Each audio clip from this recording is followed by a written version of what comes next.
Olá, boa tarde, tudo bem? Estamos aqui mais uma vez, presentes para que nós possamos fazer um estudo do Livro dos Médiuns. É muito bom tê-los aqui conosco no dia de hoje e nós voltamos. Porque no sábado passado nós tivemos um problema sério. Nós tivemos que fazer um atendimento com uma colega nossa, uma médium da casa, enfrentando as dificuldades desse vírus que nos põe à prova toda vez. E a gente não pôde estar aqui, né? Mas hoje, dia 20 de março, nosso horário de sempre, nosso bate-horário, 16h30, cá estamos nós, certo? O que nós estamos nos propondo no dia de hoje? A continuidade do nosso Livro dos Médiuns. Hoje é o estudo do Livro dos Médiuns, como eu falei, a gente tem usado essa edição, mas todas as edições não há uma mudança de coordenação, há uma mudança de diálogo, de gramática, mas o conteúdo é o mesmo, certo? Então, Mike, boa noite, boa tarde. John, boa tarde, seja bem-vindo, se recuperando do desafio, né, John? Pedroca também, seja muito bem-vindo.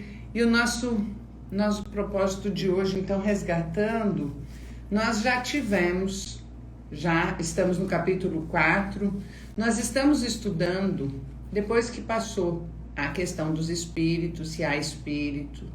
No capítulo 2, nós estudamos o propósito, os combatentes da doutrina, né? Aqueles que não são os opositores, os adeptos. E nós estamos hoje na questão do capítulo 4 sobre os sistemas. Os sistemas exatamente uma análise feita por Kardec a respeito de como é que é vista a questão doutrinária, a questão da manifestação dos espíritos. Na aula que nós estávamos, não no sábado anterior, na primeira, no dia 6, né, de março, eu havia feito um resumo, nós estamos construindo para analisar. Esse é um mapa mental que nós estamos estudando sobre esses sistemas para a gente entender a abordagem deles, né? Porque eles foram separados por Kardec, e o primeiro sistema foi da negação, a posição de todos, ele classificou num sistema, boa tarde Mike, boa tarde Gracinha, boa tarde Melaine. Então, o primeiro sistema é aqueles que negavam a posição dos adversários das manifestações dos espíritos, e aí ali naquele grupo ele classificou o charlatanismo, aqueles que eram considerados como loucura e como alucinações. Depois disso, num segundo momento, Kardec classifica aqueles que identificam todas as manifestações espirituais que eles conviviam com um viés materialista, ou seja, estavam entre aqueles que negavam a existência daquelas manifestações, né? A transição, e aí esse sistema é a transição entre uma negação absoluta e remete para uma base principiológica científico-acadêmica. Nesse grupo, quais são o entendimento e as classificações dadas por aqueles que estudam as manifestações espirituais? Então, no item 42 do Livro dos Médiuns, nós encontramos aqueles que classificam a manifestação espiritual como oriunda de causas físicas. E eles atribuem, então, a movimentos da eletricidade, que aqueles batidas, né? Lembrando, esse livro foi escrito na época de Kardec, 1861. Vivia o mundo com as manifestações espirituais a partir daquelas situações vividas pelas mesas girantes, as batidas. Oi, Eleni, boa tarde. Então, o estudo está fazendo essa ponderação. É necessário porque, para que a gente chegue no tempo atual, a gente precisa estudar as bases doutrinárias, certo? Então, no item 42, ele está dizendo, identificando aquelas pessoas que atribuíam os barulhos, o movimento das mesas como causas físicas. E aí, como pano de fundo, poderia ser a eletricidade, o magnetismo, outras causas físicas e materiais. Aí, em segundo lugar, ele faz um agrupamento daquelas pessoas que identificavam aquelas manifestações nada mais do que um reflexo. E reflexo do pensamento, ou pensamento firme, não? Depois, o próximo grupo são aqueles, no item 44, que identificam como alma coletiva. E esses entendem que a energia, o contexto da alma daqueles grupos que estavam envolvidos naquela manifestação eram capazes de fazer aquelas mirabolâncias todas com as mesas, certo? E aí, o que a gente estudou na aula passada foram os grupos classificados como pessimistas, que entendiam como coisas diabólicas ou demoníacas. E esses pensadores eram pessoas muito vinculadas às religiões tradicionais. E esse tipo de pessoa alerta Kardec que sempre existiu, sempre existirão pessoas que cogitam com as manifestações espíritas como coisa dessa natureza. E ele mesmo faz uma pergunta: por quê?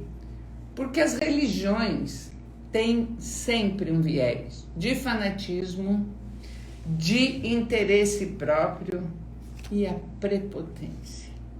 Ou mazela humana, né? Ou mazela. E ele lembra ainda a Kardec que Jesus foi combatido exatamente por um grupo de pessoas dessa envergadura. Bom, então nos dias de hoje nós vamos continuar naqueles sistema e nós vamos abrir então negação, materialista e hoje a teoria dos otimistas. A teoria dos otimistas está no capítulo 4, item 47. E ele nos diz assim: ao lado dos que só veem esses fenômenos como ação dos demônios, estão aquelas pessoas que veem ação de espíritos bons. Supõe que, estando a alma liberta da matéria, nada mais estaria velado para ela, pois então possuiria a suprema ciência e a suprema sabedoria. Bom, então é aquele que acha que ele tem contato com a espiritualidade e por isso ele consegue se desprender da vida material e a sabedoria está com ele. É um grande perigo também, né? E essa confiança cega, nos alerta Kardec, nessa superioridade absoluta dos seres do mundo invisível, também chegou a ser para muitos fontes de decepção. Por que fonte de decepção? Porque, claro, se eu confio demais, se eu não tenho uma fé raciocinada, eu aceito tudo que me vem. E a gente já sabe no dia a dia que viver com a espiritualidade, reconhecer a existência da espiritualidade, é questionamento, é fé raciocinada, porque nós podemos ter e temos a todo tempo irmãozinhos inferiores, zombeteiros, que nos atentam, que nos provocam, que estão a todo tempo nos instigando e fazendo com que a gente, como diz Divaldo, para aquele obsessor dele, o Máscara de Ferro, que o atentou por muito tempo, atentou não, o acompanhou, né? Ele gosta de dizer assim, esses espíritos são sempre um grupo capaz de fazer com que a gente se questione e se mantenha na retidão. Bom, agora, para seguir nessa linha dos otimistas, nós vamos entrar, vou só tomar uma água, molhar a garganta aqui. Nós entramos na teoria de unispírito ou monoespírito, o item 48, que ele considera como uma variante da teoria otimista, por ser a crença de que apenas um espírito se comunica com os homens e que esse espírito é Cristo. Nós vemos muito em alguns credos, algumas religiões que, embora não reconheçam a reencarnação, mas eles falam que o Espírito Santo falou comigo. Então, toda e qualquer manifestação espiritual ou é diabólica e que só o Espírito de Cristo seria capaz de se manifestar. E quando eles se deparam com comunicações da mais baixa vulgaridade ou de uma grosseria repugnante, marcadas pela malevolência e a maldade, isso seria ímpio e profano supor que pudesse emanar do espírito do bem por excelência. Claro, se eu só tenho a comunicação, se eu aceito que apenas um espírito teria a sabedoria de conversar e de se manifestar através da mediunidade, eu acabo permitindo uma compreensão de que nós teremos comunicações irrepreensíveis, ou que é ilusionismo, certo? E ele nos chama aqui que a maior parte concorda em ter recebido comunicações de teores muito ruins, e eles as explicam dizendo que isso, né, é uma prova de que o bom espírito as submete ditando-lhes coisas absurdas. Isso é muito preocupante. A partir do momento que nós permitimos que uma comunicação, que as comunicações espirituais tenham origem apenas no espírito crístico, que só ele poderia se manifestar, quando nós temos manifestações questionáveis, provavelmente fica difícil entender esse processo todo. E assim diz Kardec, assim, enquanto uns atribuem todas as comunicações ao diabo, que diria coisas boas para tentá-los, outros pensam que só Jesus se manifesta e que diria coisas más para experimentá-los. Entre essas duas opiniões tão contrárias, quem que pode decidir? O bom senso e a experiência. E nós dissemos a experiência, alerta Kardec, porque é impossível que aqueles que professam ideias tão exclusivas tenham visto tudo e observado bem. E ele ainda segue dizendo que quando lhes fazemos objeção com os fatos de identidade que atestam a presença de parentes, amigos ou conhecidos, através de manifestações escritas, visuais ou outras, respondem que é sempre o mesmo espírito, o diabo segundo alguns, o Cristo segundo outros. E esse seria ou aquele quem tomaria todas as formas. Vejam bem, esse entendimento, ele se derruba por si só. As manifestações espirituais, e quem já teve a benesse de ler livros, se não receber uma psicografia de alguém da família, de algum conhecido, ter oportunidade disso, pode compreender que nós temos comunicações daqueles espíritos como nós, ao desencarnar, que recebem a bênção, a autorização de poder vir se manifestar e trazer uma informação. E não, nem por isso é um espírito diabólico e nem crístico. Seguinte, nos diz Kardec, quando lhes fazemos objeção com fatos, aqui nós já tiramos, mas não nos dizem porque os outros espíritos não podem se comunicar, nem com que finalidade. O espírito da verdade viria nos enganar, apresentando-se sobre falsas aparências e abusando de uma pobre mãe com a mentira de fazê-la acreditar que é o filho por quem chora. Veja, quando a gente estabelece que as comunicações espirituais são apenas aos espíritos crísticos ou a espíritos diabólicos, quando uma mãe em dores, como foi uma vida vivida por Chico Xavier, fazendo conforto de várias mães, inclusive há livros, há filme das mães de Chico Xavier que reportam o conforto de receber uma comunicação atribuída a seus filhos, porque não pura e simplesmente porque ela acha, mas sim porque ela tem a certeza, e há fatos inquestionáveis, inclusive para os parentes ou para aqueles amigos que duvidam, que aquelas manifestações foram seus filhos que, através da psicografia, puderam trazer uma informação, puderam trazer um conforto. Então, como poderia ser que somente espíritos crísticos ou somente espíritos diabólicos se manifestam?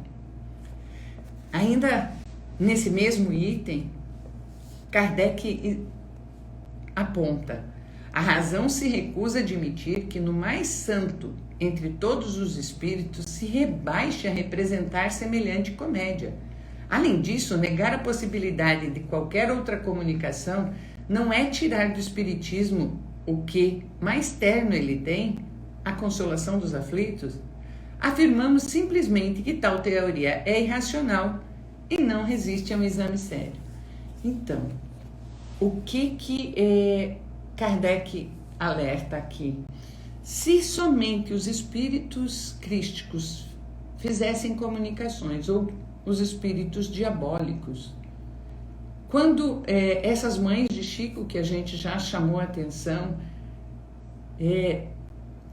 recebem essas informações maravilhosas, teria sido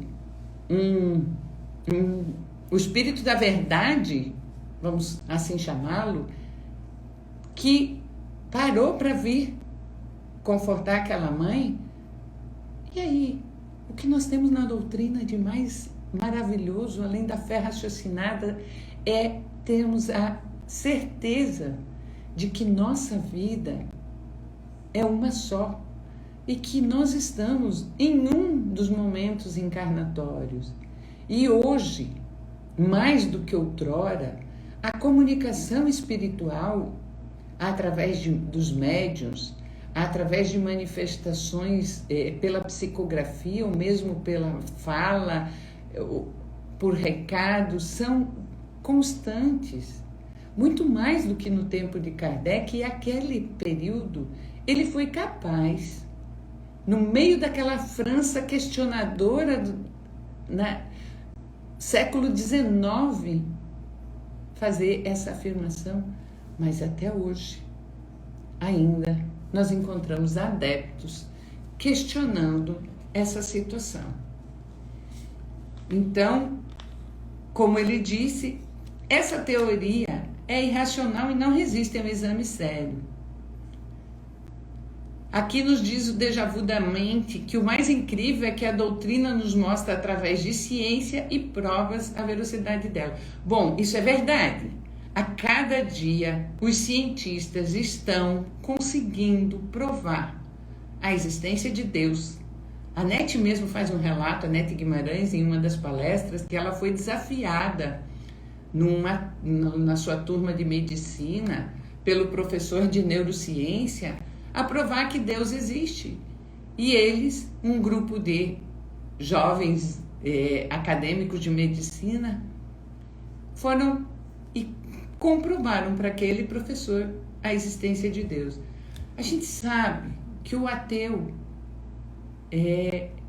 normalmente, não posso generalizar porque toda generalização é estúpida, o ateu é aquele que ainda não, ou ele está decepcionado, ou ele ainda não teve oportunidade de parar e se abrir para uma reflexão e ver quão maravilhoso é esse nosso Pai maior e que o mundo não é capaz de negar a existência de Deus e que a Ele é dado o grande comando da vida. E um jovem médium nos comenta aqui, vamos aproveitar antes de entrarmos no item, que além da ciência, né, que comprova a doutrina, ela é aberta a todos, só não a busca quem não quer. Essa é uma coisa maravilhosa, né? A doutrina está disponível. Seus livros, o Pentateuco, tem uma gama, uma série de informações para que a gente possa analisar, ler, questionar.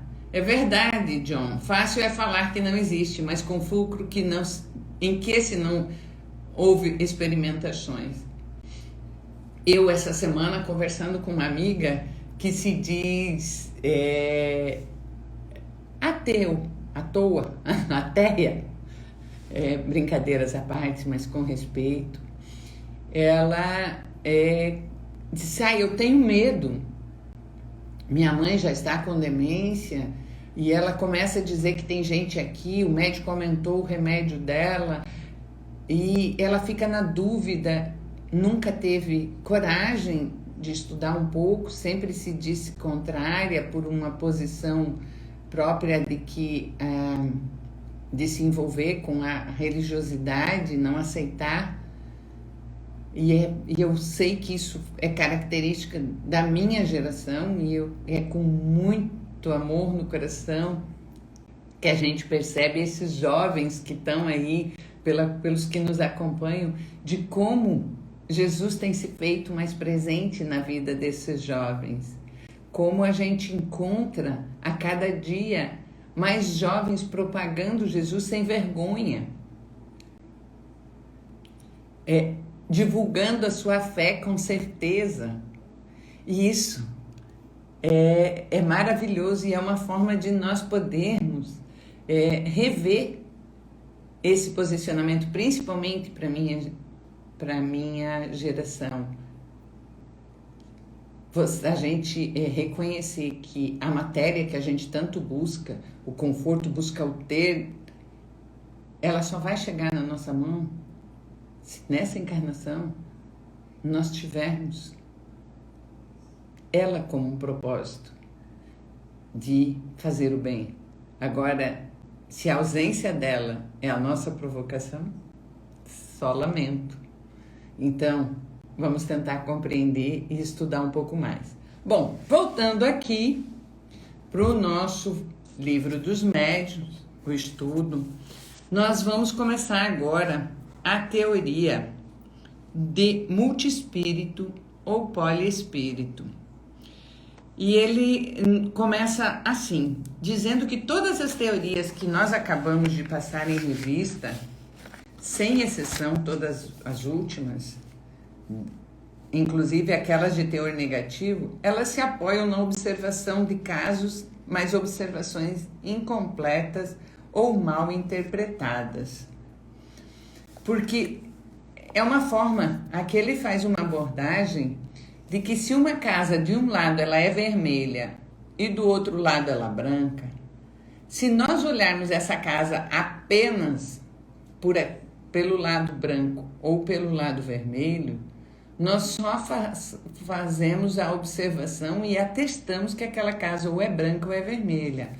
E não fazemos um estudo aprofundado, mas quando nós conseguimos parar e olhar o contexto todo, sem fazer um julgamento prematuro e errado, nós podemos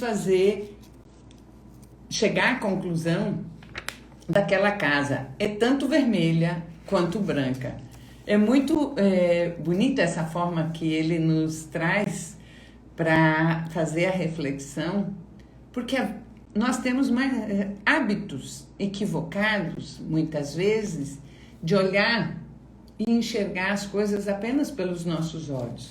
Eu costumo dizer que, sobre as cores, eu tenho uma dificuldade com uma cor, eu não tenho ela aqui agora, que ela vai entre o verde e o azul. Para mim ela é verde, e eu discuto muito com o meu filho mais velho, dizendo que ele diz que aquilo é azul, e eu digo que é verde. Eu enxergo de um lado. E assim, quando a gente pega um quadrado com facetas de cores diferentes, se nós olharmos somente uma das facetas, nós só podemos afirmar que ele é da cor que nós estamos enxergando.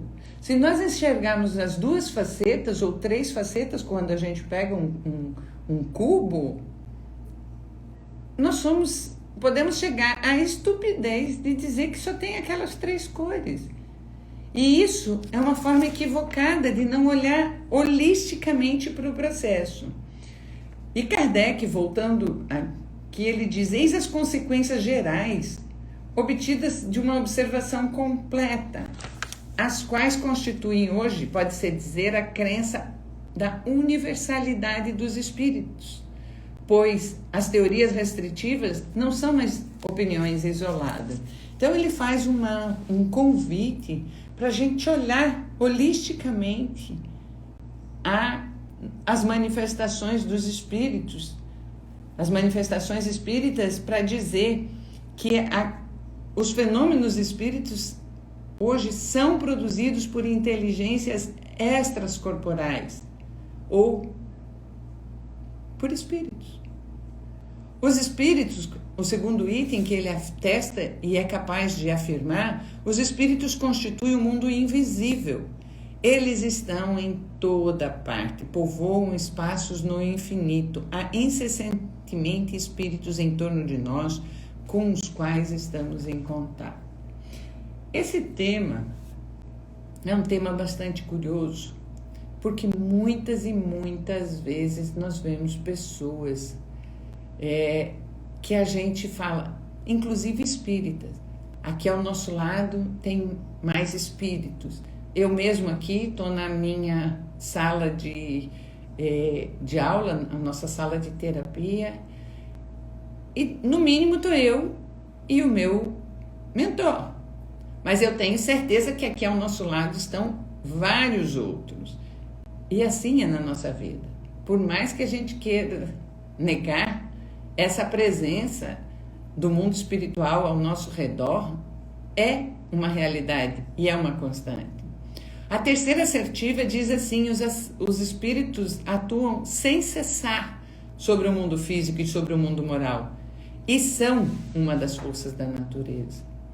Quantas e quantas vezes nós nos deparamos com pessoas que são usuários de droga, usuários do álcool, que já sucumbem e dizem sobre a dificuldade.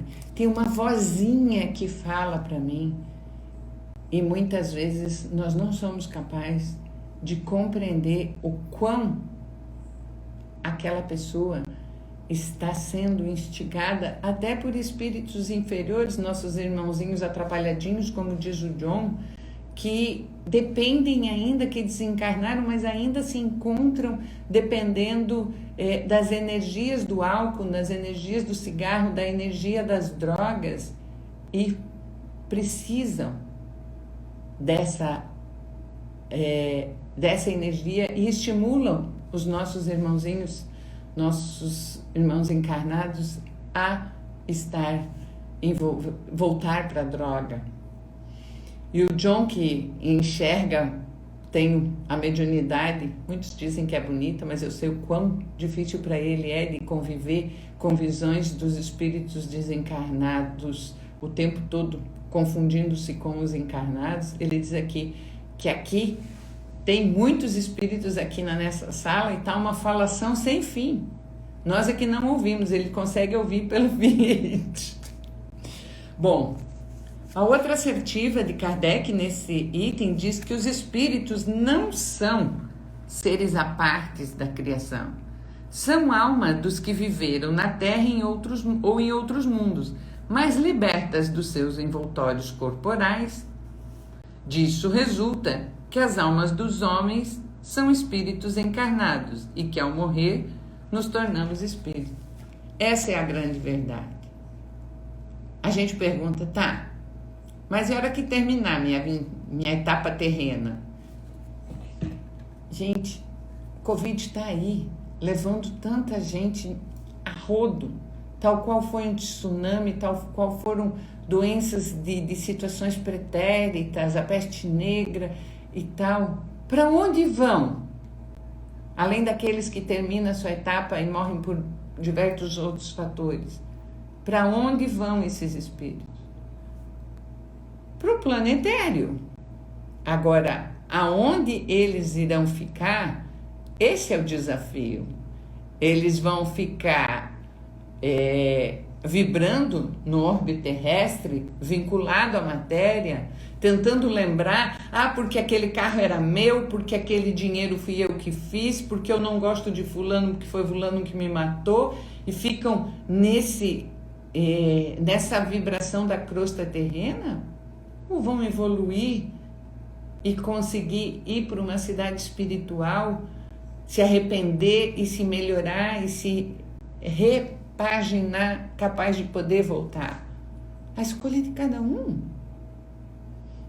E ainda há aqueles que não aceitam a morte, ficam vibrando nas dores, em razão de suas escolhas, nas dores do umbral, ou os que ainda cometem o suicídio voluntário ou involuntário e tem um bilhetinho para passar no vale. Temos para onde vão? Eles atuam, eles estão presentes, nós somos espíritos. Essa é a grande verdade. Nós somos espíritos que nos encontramos encarnados. Essa é a nossa realidade. Bom, e segue Kardec ainda falando no item 5º, do ponto 49, dizendo: há espíritos de todos os graus de bondade e malícia, de saber e ignorância. Isso é interessante pararmos para pensar também. Nós somos espíritos, nós estamos aqui desencarnando, nós temos alguns lugares para ir. Em razão da nossa conduta, em razão das nossas melhorias ou não, e nosso conhecimento. O que a gente desenvolve, a nossa capacidade, ela se mantém. Nós não temos nada que regrida. E se nós estamos vivendo uma conduta proba, uma conduta retilínea, provavelmente nós nos aliaremos e seremos recebidos por espíritos com essa mesma conduta. Agora, se a nossa conduta é terrena, mesmo que ela seja velada, a gente precisa lembrar que o véu rompe-se com a morte física. Se a nossa conduta não é proba, não é reta, se nós vibramos em energias de luxúria, em energias negativas, péssimas, fazendo mal um para o outro, aliado a que tipo de espírito que nós vamos estar acolhidos. Então, ele alerta bem, espíritos em todos os graus de bondade e malícia, de saber e ignorância, e nós temos livros hoje já, é uma coisa que essas gerações já têm oportunidade, com livros psicografados, falando sobre condutas e trazendo para nós a todo tempo disponível histórias sobre falanges terríveis que estão entre as brigas do bem e do mal e tentando fazer a guerra dos principados e potestados que foram anunciadas lá por Jesus. Elas continuam. A evolução planetária, a transição planetária, ela está presente e sempre o bem vai vencer. Mas Deus, na sua misericórdia divina, sempre está dando oportunidade, mesmo que o espírito esteja se organizando em grupos, sempre vai ter oportunidade para ele se melhorar. E é o que diz o sexto item: todos estão submetidos à lei do progresso e todos podem chegar à perfeição, mas, como tem seu livre-arbítrio, alcançam-no em mais ou menos tempo conforme seus esforços e suas vontades. Há espíritos que são capazes, em uma encarnação, superar e evoluir de forma magnífica em pouco tempo. Há outros que dependem de 4 ou 5 encarnações para melhorar um pouquinho só. Mas Deus não desiste. Certo? E aqui o item 7 nos diz: são felizes ou infelizes conforme o bem e o mal que fizeram durante sua vida encarnada e o grau de avanço a que chegaram. A felicidade perfeita e imperturbada só é partilhada pelos espíritos que alcançaram o grau supremo de perfeição. Isso é um recado que nós temos. Hoje o que a gente vive são nossas escolhas. E a nossa melhoria, a cada tempo, nós temos informações e a gente sabe o que é certo e o que é errado. O que nós vamos fazer, o que nós vamos escolher, é para cada um.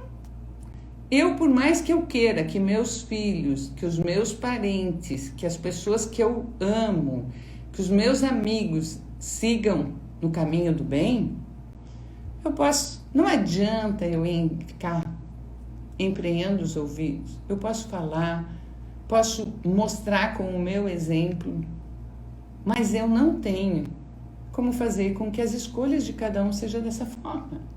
E é o que ele diz: cada um tem a sua trajetória. E todos os espíritos, diz o item 8, em dadas circunstâncias, podem manifestar-se aos homens. O número dos que podem se comunicar é indefinido. A gente percebe que a cada dia há um número maior de pessoas encarnadas com mediunidade e que permitem as comunicações. Alguns ainda com esse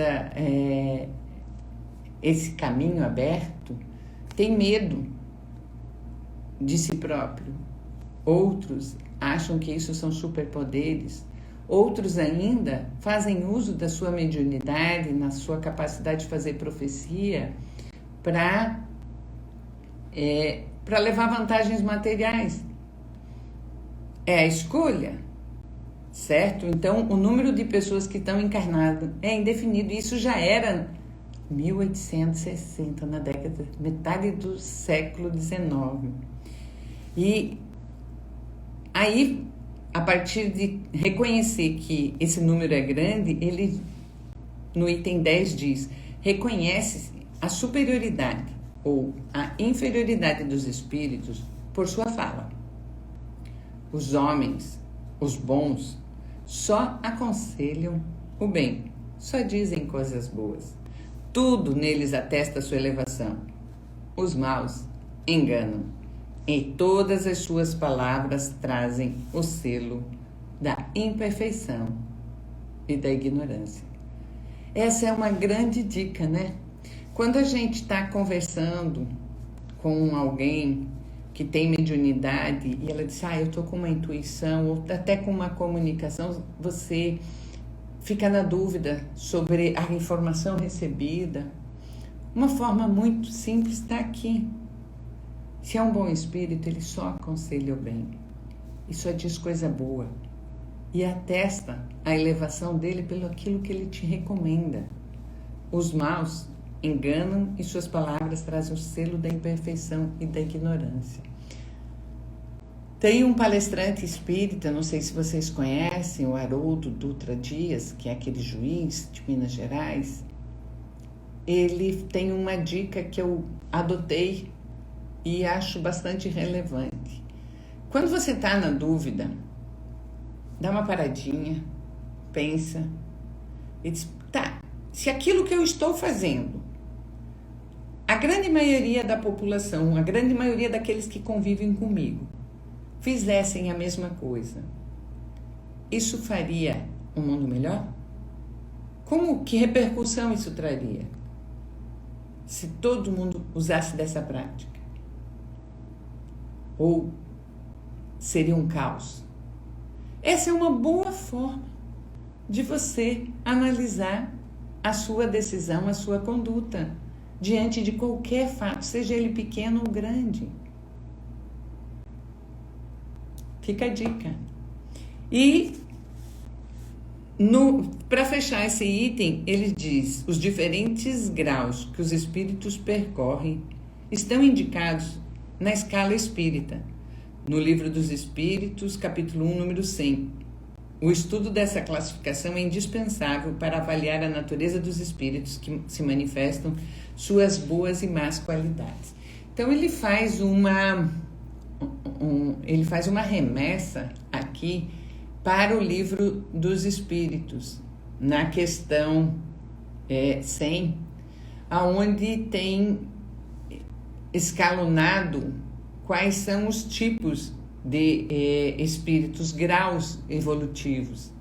E foi uma medida que ele utilizou na época para poder fazer essa classificação. Ele não tinha dica do Haroldo e também não usava uma outra dica, né? O que Jesus faria no meu lugar quando a gente quer tomar uma decisão? É só pensar no nosso grande irmão, que medida ele tomaria, certo? Então, nós estamos aqui, estou hoje sem relógio para saber como é que está o andor da nossa aula, mas já vamos verificar. Então, essa é a dica de hoje. Eu creio que é interessante. A próxima matéria é a teoria da alma material, que nós podemos deixar, nós não vamos conseguir terminar essa teoria toda nessa aula ainda, porque ela fala, deixa eu tentar. Eu acho que é rapidinho, embora ela seja longa, ela não é de muito densa. E aí a gente termina o capítulo 4. Vamos lá. A teoria da alma material, o item 50, é uma opinião específica sobre a natureza íntima da alma. Então, Kardec, temos 20 minutos, dá tempo para ela. Trata-se de uma opinião específica e, segundo essa opinião, a alma e o perispírito não seriam duas coisas distintas. Ou melhor dizendo, o perispírito não seria outra coisa senão a própria alma depurando-se gradualmente por meio de diversas transmigrações, como o álcool se depura por meio dessas diversas destilações, ao passo que a doutrina considera o perispírito como um envoltório fluídico da alma ou do espírito. Então, aqui nós temos uma reflexão sobre a alma material. Para quem ainda não ouviu falar, no comando do nosso corpo, nós temos o perispírito, que é o nosso corpo etéreo, que é aquilo que a gente como se fosse o corpo espiritual. Quando nós desencarnamos, quando o nosso corpo se dilui, vira poeira, vira adubo, né? tal qual a casca da banana, que tudo está no fim, né? Já nasce programando o fim, está se desmanchando, buscando o fim, fica o nosso perispírito, a alma. É isso que ele está dizendo, que o perispírito é um envoltório fluídico do espírito. E ele é quase uma matéria, embora muito etérea. E para aqueles que compreendem dessa opinião, ele lembra que teria uma natureza, então, a alma material, uma essência, de acordo com o grau de depuração que nós nos encontramos. Ela não invalida, diz ele, nenhum dos princípios fundamentais da doutrina espírita, pois não muda em nada o destino da alma. As condições de sua felicidade futura continuam as mesmas, uma vez que a alma e o perispírito formam todos sob o nome do espírito, assim como a semente e o perisperma formam todos sob o nome do fruto. A questão se reduz a considerar esse todo como homogêneo, em vez de formado por duas partes distintas. O que ele nos chama a atenção aqui? Tal qual a semente e o perisperma, que é aquela estrutura da semente, a nossa estrutura material é envolvida pela alma e o espírito, o perispírito, que é o que mantém as características para nós encarnados aqui. Então, ele está dizendo que isso é um todo. Não há uma separação. Nosso perispírito não pode sair por aí. Ele está vinculado.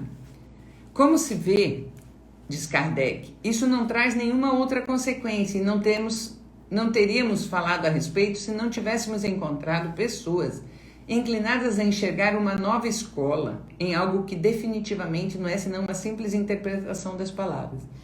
Então ele está dedicando esse tópico aqui para esse grupo que tentou desprender a questão do perispírito da alma encarnada. Essa opinião, aliás, bem restrita, diz ele, mesmo que fosse mais geral, não constituiria uma cisão entre os espíritas, assim como teorias de emissão ou de ondulação na luz não causaram uma cisão entre os físicos. Ele vai sempre buscando uma referência a algo que naquela época já havia sido vivido. E na época dos físicos estava aquele debate entre a emissão de luz, a ondulação da luz, foram duas correntes científicas. Então a mesma coisa acontece aqui na questão da alma e do perispírito. Aqueles que quisessem criar um grupo dissidente por causa da questão tão pueril, tão inocente, só provariam que dão mais importância ao acessório do que ao principal, e que eles são levados à desunião por espíritos que não podem ser bons, pois os espíritos jamais insuflam animosidade e cisância. Esse alerta é muito interessante, porque ele chama que um momento grupos de pensadores estão sempre, como todos nós, sob influência dos espíritos na vibração que nós encontramos. E nas pesquisas científicas é preemente a presença de espíritos afinados com isso. Inclusive nós tivemos comunicações aqui na casa, antes mesmo da vacina, ou durante o processo da descoberta da vacina, que equipes do plano espiritual, em grupos distribuídos ao longo da Terra, estavam empenhadas em intuir os cientistas para o quanto antes chegarmos a essas vacinas. Parem para pensar. Antigamente, a descoberta de uma vacina levava quanto tempo? Somente com indução dos grupos, dos pesquisadores, dos espíritos de luz que atuam na área das pesquisas, no plano espiritual, nos centros tecnológicos que trazem informações para o desenvolvimento da tecnologia na Terra, é que nós chegamos em um ano a ter vacinas disponíveis. O mérito é de nossos cientistas? Não tenho dúvida, mas com certeza sob intuição de bons espíritos, cientistas do plano espiritual, para que, sob o comando dos espíritos crísticos, do governador do planeta, para que nós pudéssemos realmente superar esse processo pandêmico que vivemos. Então, aqui em 1800 ele já estava chamando essa atenção para isso.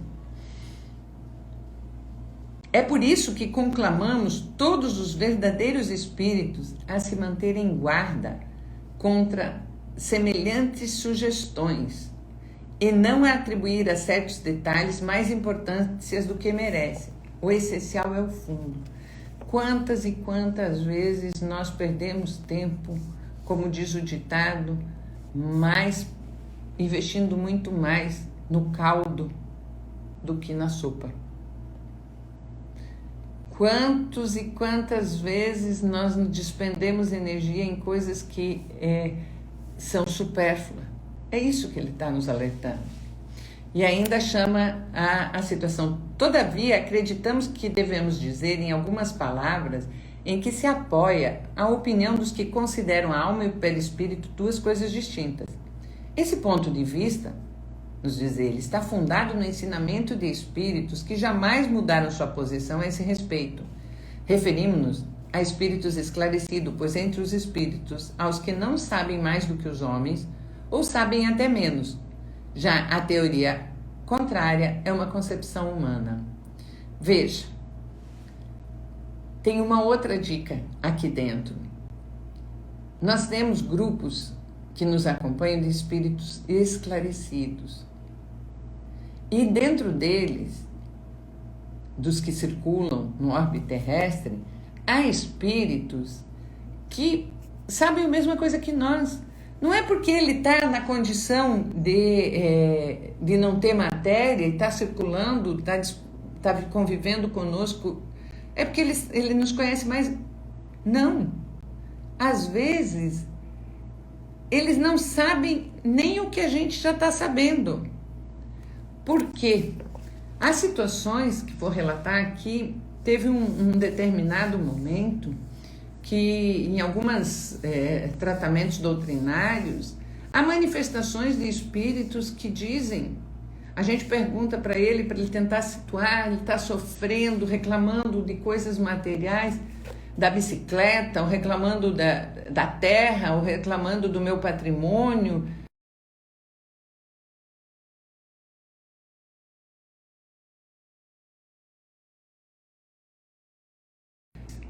Gente, às vezes tem espíritos que estão mortos há mais de 10 anos, desencarnados, e não se desprenderam da matéria. E ficam vagando, vivendo ali e se perdem no tempo. E com certeza, se na Terra a evolução só no ano 2000 deu esse boom, veja gente, no ano 2000 nós mal e porcamente tínhamos aquele celular que a bateria pesava 3 quilos. Imagine então como é que é agora, certo? Então, aqueles que... Se a gente der mais importância a esse detalhe,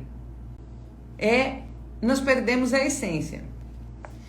Nós não inventamos nem imaginamos o perispírito. Então, nós estamos tratando do perispírito, certo? Para explicar os fenômenos.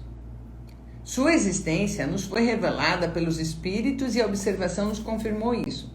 Ele remete, então, à existência do perispírito, como o nosso envoltório, não é aqui que vai ser tratado. Aqui ele só faz um comentário, porque ele está no Livro dos Espíritos, na pergunta 93. Essa teoria se apoia ainda no estudo da sensibilidade dos espíritos, que também se encontra naquele manual, porque aquilo é um manual de bolso. Se nós pegarmos o Livro dos Espíritos e passar a tirar as nossas dúvidas através das perguntas que tem ali, ele nos dá um posicionamento atualizadíssimo sobre a situação do mundo e como nós devemos ter a conduta. Então, na pergunta 257, fala sobre essa sensibilidade. E, sobretudo, continua Kardec, no fenômeno das aparições tangíveis. Esses fenômenos, se seguíssemos a outra opinião, implicariam a solidificação e a desagregação de partes constitutivas da alma e, por consequência, a sua desorganização. Ele está falando de manifestações de materialização, certo? Que se nós não prestássemos atenção na sua existência, certamente nós estaríamos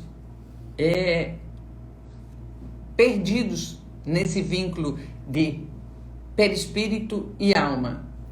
Seria necessário, além disso, admitir que essa matéria percebida pelos sentidos, ela é a própria, o princípio inteligente, o que é tão irracional quanto confundir o corpo com a alma ou a roupa com o corpo. Ou seja, o perispírito é o nosso envoltório, o nosso corpo é a roupa dele nessa etapa terrena. Tal qual a gente pega aqui, ó, e a gente se troca de roupa, são oportunidades que nos são concedidas para viver esse período que nos foi presenteado, certo? Seria necessário, então, continua ele, além disso, admitir que essa matéria percebida pelos sentidos, ela é a própria o princípio inteligente, o que é tão irracional quanto confundir o corpo. Esse aqui eu já li, né? Me perdi, agora quem perdeu fui eu. Quanto à natureza íntima da alma, segue ele, ela nos é desconhecida. Quando se diz que é imaterial, é preciso entender isso no sentido relativo e não absoluto, pois a imaterialidade absoluta seria o nada. Ora, a alma ou o espírito é alguma coisa. O que queremos dizer é que a sua essência é tal forma superior que não tem nenhuma analogia com o que chamamos de matéria e por isso é imaterial para nós. E aí, resposta no Livro dos Espíritos 23 e 82. Gente, isso é importante a gente tirar um tempinho aqui e fazer uma colocação sobre a questão de matéria e imatéria. Isso é uma leitura para nós que estamos encarnados. A diferença, ou por que nós não enxergamos os espíritos que nos acompanham aqui ao nosso lado? Porque as vibrações deles, não é que eles são imateriais. As vibrações não são perceptíveis para nós quando estamos no envoltório carnal.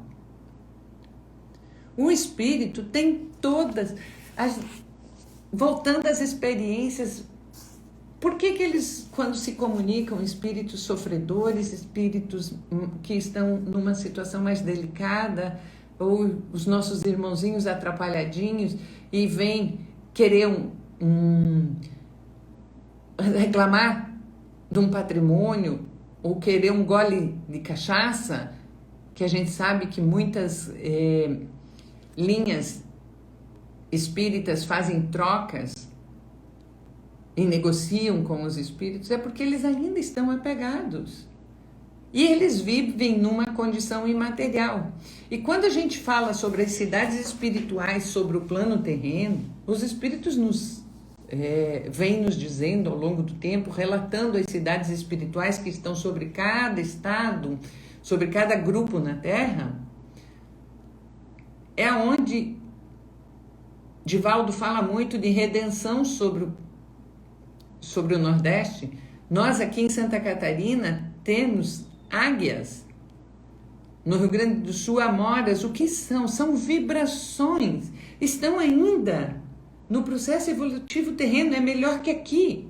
Mas ainda num processo, nosso lar sobre o Rio de Janeiro, que hoje já tem um contexto de um estado, ela já tem um porte maior, lá nos dizem os espíritos.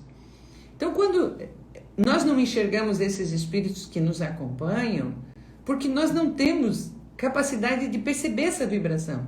E por que as crianças conseguem? Quantas e quantas crianças dizem que têm os irmãozinhos, os amiguinhos imaginários?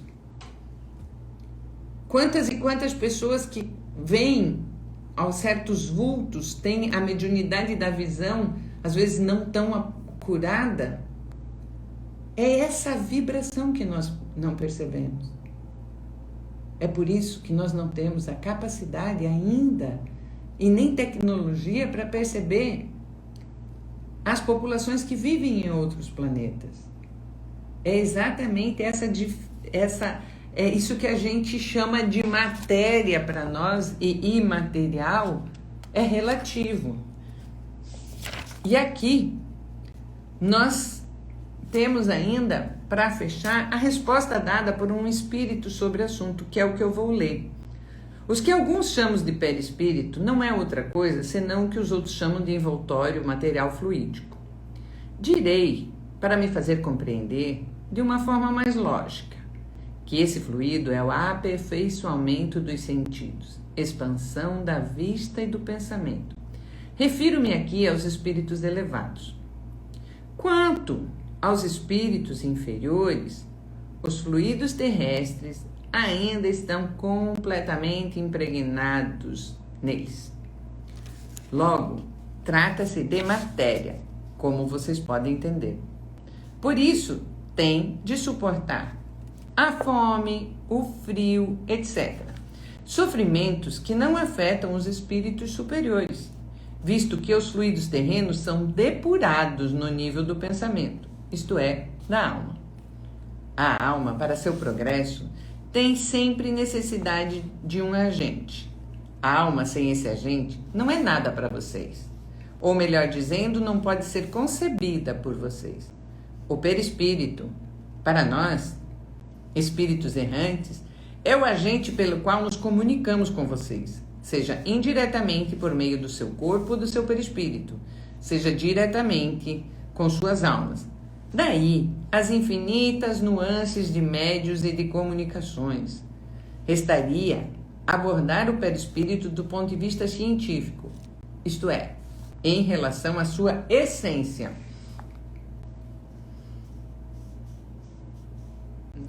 O que é outro assunto, diz ele. Compreendam primeiro o aspecto moral.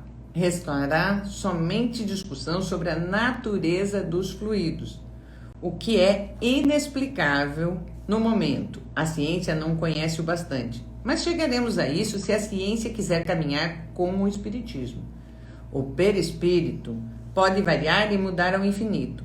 A alma é o pensamento. Ela não muda de natureza. A esse respeito, não vai mais longe, pois é um aspecto que não pode ser explicado. Pensam que eu não cogito, assim como vocês buscam descobrir o perispírito. Já nós, hoje, buscamos a alma. Portanto, esperem.